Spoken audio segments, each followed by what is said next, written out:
What nerdigans, this is the one and only Packer Girl 89, and today's Manga Nerdigan live reaction video is going to be for the last Saiyuki chapter 11. So last chapter, we went to the enchanted land of the Toikaishu, and we learned the truth about what happens when you have your mailbox permanently opened, and it's leading to like this path of what it seems to be enlightenment. That's what I got out of it, but the terminology that that's used is becoming a true human. And something that was mentioned, and I just think it's interesting, is like the closer you are to becoming a true human, the more of your humanity you lose, which I thought was very, very interesting, and that's why I'm leaning towards more enlightenment than anything else. But anyway, let's get to this chapter and see what happens next. And this chapter is titled Orphans. Huh? So you don't remember anything about this enchanted land? That's weird. According to Mr. Furuka, you were staying at that building at the highest point here before you came to my house. Big brother, I don't remember much about the time before I met you. What are you two doing, holding hands?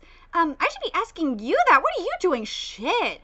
Estelle is like bench pressing with her fucking feet. That is, and she's doing a handstand. It's just so, this is insane. Huh? Just training. Don't look so surprised. A human whose mouth is open is more deeply in tune with how to use their body. If you put some effort into it, you'd be able to use this too. So what were you doing? Are you keeping secrets from me? Oh, it wasn't a secret or anything. We were practicing pretend walking. Koharu can only move around on her own by floating, but that'll cause someone's mouth to open. But if we hide her artificial legs and make it look like she's walking, then Koharu can have a little more freedom in getting around. Which is actually a good idea. Koharu is really amazing. She's still a little stiff, but it's only taken her a day to walk down the stairs. If you just stayed here, then you wouldn't need to practice that. Well, we can't stay here forever. I don't know when it'll be, but we'll have to go home eventually. Oh, right, you two have somewhere to return to. Sorry for saying something weird. This seems like a good time to take a break and eat. Because if illness is materialized, that means there will be more victims too. And that is the reason Estelle came to the Enchanted Land. Before she came here, she was in the hospital for a long time. This was due to her illness. Her illness materialized into a monster one day, and in the end her illness was healed. But Estelle's mother, her only relative, was killed by the monster. Did a follower of chaos make the monster materialize? No, the one who made Estelle believe that the illness was caused by the monster was her mother, Etoile, I probably butchered it, the pronunciation for it, but whatever. Etoile Yotaka. Etoile was a senior official of oh my god, wordings, holy shit, of Toikaishu. She and I were researching monsters and illnesses. She knew all about turning a fear of illness into a monster. However, it's forbidden to monsterize an illness. As I said before, it might harm innocent bystanders too. All of us top officials of the Toikaishu are progressing to become true human forms. In order to do so, we've given up being emotional, aka given up, you know, a good part of their humanity. Because again, and this really proves the enlightenment theory that I got here, that becoming a true human is like reaching a state of enlightenment. That's what it really sounds like to me. So I had no inkling whatsoever until it was too late. To think that Etoile would try to save her only daughter, that she would be swayed by an emotion and break this rule. When I got to the scene, it was all over. In the hospital room, Etoile's lifeless body was still clutching a Noibo, and Estelle was holding the Noibo too.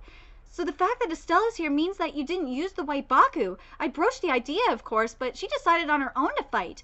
It may be because she had nowhere else to go, or because she wanted revenge on the monsters. I'm not sure. However, she has denied herself friends and trained harder than anyone here. You're very kind, Mr. Furuka. You told me that story because you want me to be Estelle's friend, right? You haven't killed off your emotions, Mr. Furuka. You're just suppressing them. I completely agree. I am with Ryonosuke on this one. You take after your mother. You're nothing like Kohaku. I guess I'll take that as a compliment. And don't get the wrong idea. I didn't tell you out of kindness, but out of necessity. She has a hole in her heart. One day that'll hinder her in battle. And that is one thing I am not able to heal. Ooh. That is so goddamn true. Because remember, you can heal physical injuries all you want, but if it can be done to the extent. But if there's like an emotional injury, or like a emotionally traumatic injury associated, yeah, you can't heal emotions. You can't do that shit. What are you staring at? What? I was just wondering what you thought of Mr. Furuka. I think he's a good person. He let me stay here and helps me train. But that's it. I don't know anything about him. He doesn't tell me anything beyond the bare essentials. I think that master has no interest in me. That can't be. I'm home. Welcome home. Oh my god, look at Ryunosuke. Ryunosuke is just fucking bench pressing Gohaku. That's pretty goddamn smart. Sorry to interrupt your warm-ups, but I have something to discuss with all of you. It's about a job! Woo! The boss personally selected us for this mission. We four will head to a certain island where we will investigate a monster and then eliminate it. The four of us, so Koharu too? Yes. I objected, of course, to have Koharu go. Would be very risky. But the boss said that Koharu's situation has changed since meeting you, Ryunosuke. Even if the risk is great, you two need the experience. The boss feels that you two have the potential to become the strongest Noibo users in the Toikaishu. I also think you have the potential, especially after having, oh my god, wording's holy shit. Especially after hearing how you fought from Gohaku.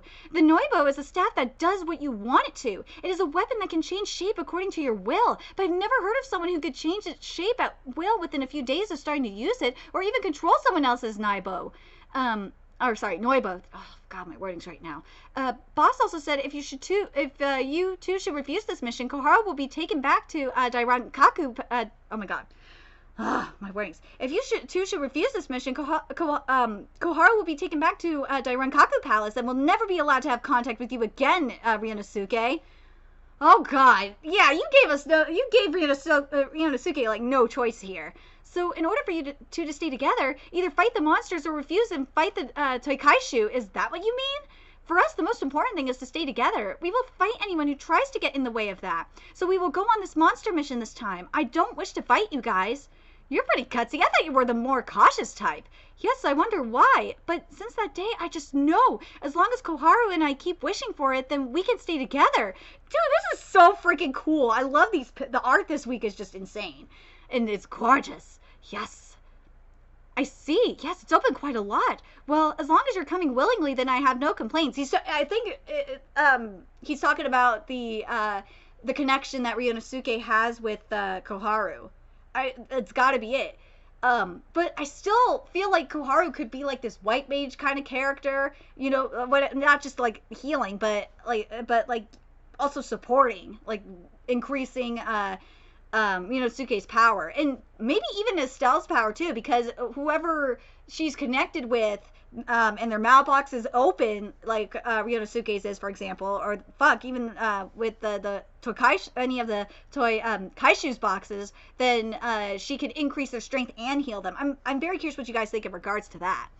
Oh, that's right. Hey, Estelle, this might seem lame after talking big like that, but I have only defeated 2 monsters so far. So if you see me doing something wrong, I want you to point it out to me. Sure, leave it to me. What's this field? I thought we were going to battle some monsters. We are. We're taking off from here. All the Tori gates around the world have been assigned a number and a key. You transform your Noibo into the key for the Tori gate you want to go to, and when you insert it, ooh, this kind of, I don't know if anyone else kind of feels this way, but this kind of reminds me of a port key from Harry Potter. It's just, I don't know. It really is making me think of a port key. It really is. But anyway, let's keep going here. Your destination and this Tori gate will be connected. Ooh, now then, let's go. So we're going on our first mission, and this, I can't wait to see how this goes. I really can't wait to see it. This is going to be very, very interesting. I'm very curious what you guys thought of this chapter. What do you guys think of Estelle's backstory? Estelle's backstory is just so goddamn sad. It is. But the other thing I got out of this chapter was, like, in a sense, a confirmation that becoming a true human, or achieving the true human form, is basically achieving a state of enlightenment. That's what it really seems like to me, and I think we definitely got the confirmation this week.